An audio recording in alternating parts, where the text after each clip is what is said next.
नमस्कार, आप देख रहे हैं खबरें आज तक लाइव। उत्तर प्रदेश में योगी सरकार का सख्त निर्देश है कि जमीनी विवादों का निपटारा पारदर्शिता से हो और भू माफियाओं या दबंगों पर नकेल कसी जाए। लेकिन बलिया जिले के सिकंदरपुर थाना क्षेत्र के जमुई गांव से एक ऐसा मामला सामने आया है जो प्रशासन के दावों पर गंभीर सवाल खड़े कर रहा है। मामला जमुई गांव का है, जहां कोर्ट के स्थगन आदेश यानी स्टे ऑर्डर के बावजूद विवादित जमीन पर धड़ल्ले से निर्माण कार्य चल रहा है। पीड़ित का आरोप है कि सिकंदरपुर पुलिस इस मामले में मूक दर्शक बनी हुई है और एक तरफा कार्रवाई कर रही है। आइए देखते हैं ग्राउंड जीरो से हमारी यह विशेष रिपोर्ट।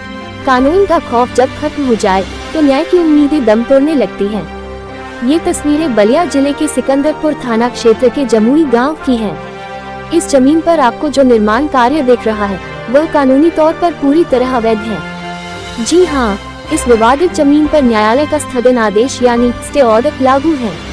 कानूनन यहाँ एक ईंट भी नहीं रखी जा सकती, लेकिन दबंगई व पक्षपात के आगे कोर्ट का आदेश महज एक कागज का टुकड़ा बनकर रह गया है।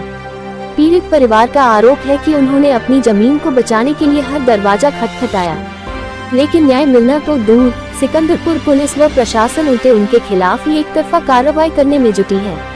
पीड़ित का कहना है कि खाकी का संरक्षण पाकर विपक्षी दल बेखौफ होकर निर्माण कार्य पूरा करने में लगे हैं।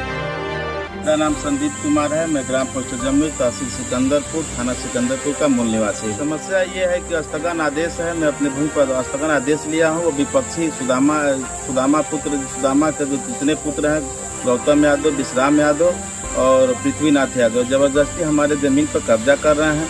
इसकी सूचना मैंने थाने पर दिया। जब निर्माण कार्य कर रहे थे तो थाना अध्यक्ष ये बोले कि आप कोई भी रिपोर्ट ला करके दे दीजिए जिससे मैं इसको रुकवा दूंगा। मैंने एसडीएम साहब से मिला तो एसडीएम साहब ने ये कहा कि आख्या मांगे लेखपाल से। लेखपाल ने आख्या लगाया जो है, और आख्या जहाँ स्थलीय जांच करके लगाए, स्थलीय जांच करके जो रिपोर्ट लगाए वो रिपोर्ट ले जाकर के मैंने थाना अध्यक्ष को दिया। एक सप्ताह तक तो काम रुका रहा, लेकिन एक सप्ताह के बाद बिना किसी आदेश का जो है कार्य पुनः चालू हो गया। पुनः मैंने जो है उनसे मिला तो कहे कि आप एसडीएम साहब से मिलिए। एसडीएम साहब से जब हम मिले तो एसडीएम साहब बोले कि कार्य होगा। मैंने कहा कि सर, अगर कार्य होगा तो हमें किसी प्रकार का लिखित दे दीजिए और तब आप काम कराइए। लेकिन हमें किसी प्रकार का लिखित नहीं दिए। बोले कि स्टे चल रहा है तो मैं किसी प्रकार का लिखित नहीं दूंगा, लेकिन कार्य होगा। किस आधार पर उन्होंने कह दिया जबकि किसी प्रकार का रिपोर्ट है। जो भी रिपोर्ट है मेरे पास जो है लेखपाल कानगोई और नायब तहसीलदार का स्थलीय जाँच का रिपोर्ट भी है, पक्ष में है रिपोर्ट जो भी लगा है, लेकिन वो किस आधार पर कहा है उन्होंने कुछ नहीं बताया। और जबरदस्ती जो है हो सके किसी राजनीतिक दबाव में होंगे जिससे वो चल करके काम करा रहे होंगे। मैं तो यही चाहता हूँ कि जब तक जो है कोर्ट से किसी प्रकार का आदेश न आ जाए तब तक जो है वहाँ किसी प्रकार का जो है कार्य न हो, और शांति व्यवस्था, पुलिस से भी चाहते हैं कि शांति व्यवस्था बनी रहे। जैसे वो निर्माण कार्य कर रहे थे तो उसका विरोध किया गया कि आप लोग निर्माण करना कीजिए, किसी प्रकार का लिखित है तो वो ला करके दे दीजिए। जो इसे ही कहा गया तो हम लोग तो थे नहीं, घर पे औरतें लोग थी, वो लोग जो है उन लोग को मारना शुरू कर दिए, जिसमें हमारी चाची को काफी चोटें भी आई है, हमारे परिवार को भी चोटें आई है। उसके बाद पुलिस प्रशासन पहुंची तो पुलिस प्रशासन भी एक तरफा कार्रवाई की। हमारे परिवार के अन्य औरतों को जो है कई औरतों को लेकर के थाने में बंद कर दिया, और शाम को जो है 151 के, जिसमें हमारी चचेरी बहन भी है, 18 वर्ष से कम उम्र भी है, फिर भी एसओ साहब ने इसका भी चालान करवाया। यह कहाँ तक जो है सही है? हम काफी डरे सहमे हुए हैं।